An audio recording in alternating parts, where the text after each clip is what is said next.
Regan, hi, it's so exciting to have you on. Yeah, I'm super excited to be here today chatting with you. I am really looking forward to our conversation because I really want to know the answer to this question. You applied for the event, and in your application, you stated you had just run your longest run, which was 5 miles, and that you were planning on doing your first half marathon in January of 2021. So you applied in September, right, for this event. So what's wrong with you? Why did you think that you should sign up to run 160 miles in a week when you haven't even run a half marathon yet? So why did you do this? I know. I honestly feel crazy like pretty much every time I have this conversation with somebody because people are like, I don't understand. Like, you've never been a runner. I'm like, well, you're not wrong. This is true. But, I think I just picked up running just as a hobby during quarantine. I'd like kind of just started getting back in shape and getting into fitness again after having my youngest son. And then gyms closed, and I was kind of like, well, I've never really done anything outside of a gym or a structured class. Like, now what do I do? And now I have kids at home with me all day while I'm working, and I still want to, exercise somehow. So my solution to that was, well, I'll just throw them in the jogger and I'll walk a little and run a little, and running a little became running a little more and a little more. And eventually I, just started building miles. And once I got comfortable just with running a steady, kind of 3 to 5 miles every day, I was like, oh, what little thing can I do to, kind of combine my passion for MS, since I have MS myself, with this newfound, I think love would have been a stretch at this point in time, but, kind of like of running. So I Googled, and honestly, like, MS Run the US was like the second thing that I saw. And I was like, well, this is a definite no for me. Like, talk about ambitious. There's just no way I could ever run this far in this kind of time. Just hard pass.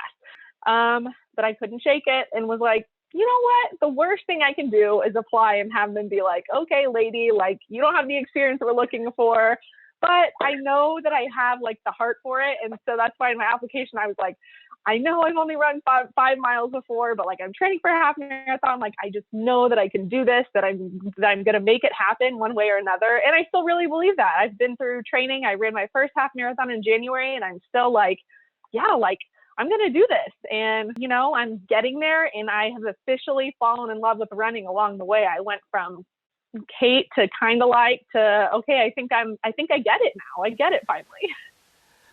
I absolutely love this. And I have to let you know, so we have received applications like yours before where lower miles, really interested in this event for whatever reason. I always want to make sure someone is prepared to do this. And so I invite them into our ambassador program, and I offer to train them for a year to prepare for the next relay. And there was just something about your interview and your application and all of that that made me feel like we need to give this girl a shot. And I just love your story so much. And so then you did make the team. We sent you an invite in the mail. So what was that experience like, applying and then actually getting invited? Oh my gosh. I was like, again, I just didn't have experience with long distance running, but I was so excited. I remember I'd actually like signed up for like the postal service, like, see what's coming in the mail today, just for this, because I was like so anxious about finding out. And it was like college acceptance all over again. Like, is it going to be a big envelope or a little envelope? And then I'm like, oh my gosh, it's a big envelope. Like, I hope this is good news. My husband was there. We like watched the mail together because we knew it was coming, brought the kids, and it's like, okay, I'm going to open it. And yeah, I was just so excited about it. And also like equal parts terrified, like, okay, like now, like, I'm in this, there's no like, oh, well, I just didn't get accepted, maybe next year. So there was that moment of like, oh my gosh, like, I'm actually going to do this. Oh, I love that. Honestly, our mail invites is one of my favorite things to do. It's so fun putting the packets together. I always imagine what it's like for you guys to receive that, and that scenario you just described to me is exactly what I think in my mind. So I just love that so much. You take out the magnet, and I'm like putting it on my fridge. Yay! Now, we assigned you segment 8, which is running from Denver to eastern Colorado. What's significant about this area? Because you did request the Denver area. So why is this segment significant to you? Yeah, so Denver has a really a big place in my heart. So my husband grew up in Denver, first of all, which after college, we ended up moving there for a short while. And that ended up being a place that I was diagnosed with MS. So we have a bunch of family there. My in-laws live there. I have a bunch of friends there. And that's where I worked at the National MS Society before I was even diagnosed. That was my first job when I moved to Denver, was working there. And so it's just kind of the place that I learned so much about MS and then my own diagnosis. And what's crazy is when I was looking up this specific segment, I didn't even realize this until after I actually got, assigned my segment. But the starting point for where I will be launching off into my segment is less than a mile from the building where I was diagnosed. I'm like, it's just crazy to think that I am that close. I mean, truly knowing how big the United States are and that I could be living anywhere, and could have been diagnosed anywhere. And that's where my segment starts, like less than a mile away. I think it was like 0.7 miles from the exact start point, which just like blew my mind when I realized that. I processed my diagnosis there and kind of went through the highs and lows of like, what's my life going to look like, to then realizing like, you know what, I can still maintain like a sense of normalcy. I can still do things that I love to do and pursue big dreams, because there definitely was a point that I was really discouraged when I was first diagnosed, and, thinking of worst case scenario based on relatives that had MS and other experiences that I had seen even working at the National MS Society. So yeah, Denver has a really special place in my heart. So I think it's going to be really emotional for me starting at that point as kind of my launching point for, my relay segment, because that was my launching point for my MS journey as a whole. And, I think there is such a range of what can happen when someone's diagnosed with MS. And I definitely with the medical therapies and the movement and the nutrition information that's out there, I think there's a lot more opportunity for managing symptoms than someone like my mother had years and years ago when she was diagnosed in 1980, but it's still, the information is out there, and the worst case scenario is daunting. So I feel like just so much respect to you and going through that, and now being at this point, like, I just absolutely, it gives me chills to think you're on this team. I'm so proud to have you here. Now, you mentioned you have a relative living or that had MS as well. Is that correct? Yeah, I do. So my first experience with MS was my grandmother growing up. She was diagnosed with MS later in life. So while I have the relapsing and remitting version of MS, she had the more progressive form of it and was diagnosed when she was closer to 50. And I just saw a dramatic decline in her mobility and just a lot of even some cognitive things and just different side effects of MS. And I saw her go from, being able to walk normally to walking with a cane to then having to use a walker and eventually just having to use a scooter to get around. And it just dramatically impacted the physical aspect of her life, but she still stayed so mentally sharp and had such an amazing heart, and it just never like touched her spirit. It was her body was just like a vessel for her soul and her heart. And like, if you had just spoken with her and would never see her and the disability that she had because of her MS, like, you would just never know it, because she had so much joy and just faith and was so loving.